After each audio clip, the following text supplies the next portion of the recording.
यहाँहरु सबैलाई प्रभु येशू ख्रीष्टको नाममा जय मसीह। Jai Masih to everyone in the mighty name of Jesus. आज हामी अप्पर मुस्ताङमा आइपुगेका छौँ We are at the Upper Mustang right now, अनि यो अप्पर मुस्ताङबाट हामी तपाईलाई एउटा जीवनको सन्देश दिन चाहन्छौँ। and we are going to give the message of life from this Upper Mustang. अनि यो ठाउँमा हामी यो सुक्खा मरुभूमिहरू देख्छौँ As we see the dry land here, अनि यस ठाउँमा कुनै पानीका मुहानहरू देख्दैनौँ and there is no resource of water here, अनि यस ठाउँमा हामी बिरुवाहरू उम्रेको देख्न सक्छौँ। and we can see the small bushes are here in this mountain. आज जीवनमा धेरै मानिसहरूको जीवनमा सुक्खा मरुभूमि छाएको छ And same way, lots of people have a dryness in their heart and their life. अनि यस्तो मरुभूमि छाएको छ कि And as the dryness is there in their life, मानिसहरू निराशमा छन्, people are in the discouraged. मानिसहरू समस्यामा छन् They are in the problems, अनि ती समस्याहरूलाई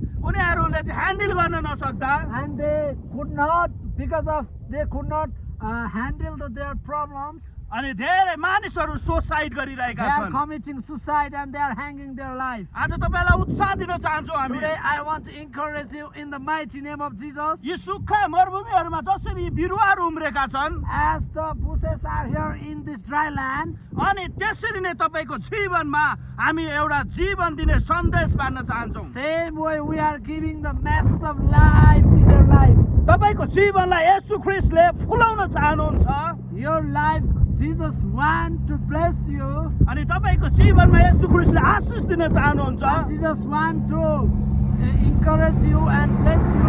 अनि जसरी यो सुक्खा मरुभूमिहरूमा बिरुवा उम्रे चाहिँ As the bushes are here and plants are here in the dry land, त्यसरी तपाईहरुको जीवनमा येशू ख्रीष्टको अनुग्रह आउँदैछ।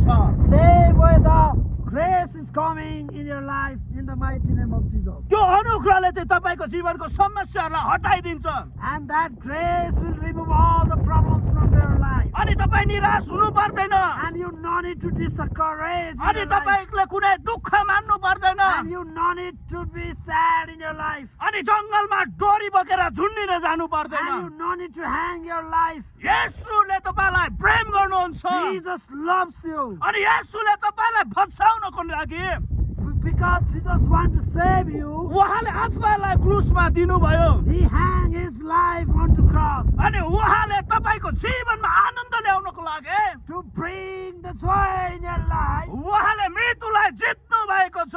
He conquered the death. यसकारण प्रिय मित्रहरू That is why, my dear friend, येशूले तपाईलाई प्रेम गर्नुहुन्छ Jesus loves you. येशूले तपाईलाई माया गर्नुहुन्छ Jesus loves you. अनि येशूले तपाईको जीवनलाई फुलाउन चाहनुहुन्छ। Jesus wants to bless your life. आज नि येशू ख्रीष्टलाई विश्वास गर्नुहोस्। Believe in Him today, right now. तपाईले गुमाएका सबै आशाहरूलाई फेरि पाउनुहुनेछ The hope that you lost in the world, you will restore again. अनि संसारमै सबैभन्दा खुसी व्यक्ति तपाईँ बन्न सक्नुहुन्छ। And you will be the person, Ani- one who happiest person in the world. अनि आज नै त्यो समय हो And this is the time for you. अनि आज नै तपाईले येशू ख्रीष्टलाई ग्रहण गर्नुहोस्। And you accept Jesus Christ right now आफ्नो जीवनमा त्यो आनन्द लिनलाई नचुक्नुहोस् to bring the joy in your life. अनि येशूले तपाईलाई प्रेम गर्नुहुन्छ। That is why Jesus loves you, my dear friend. येशूले तपाईलाई माया गर्नुहुन्छ। Jesus loves you. धन्यवाद। Thank you so much.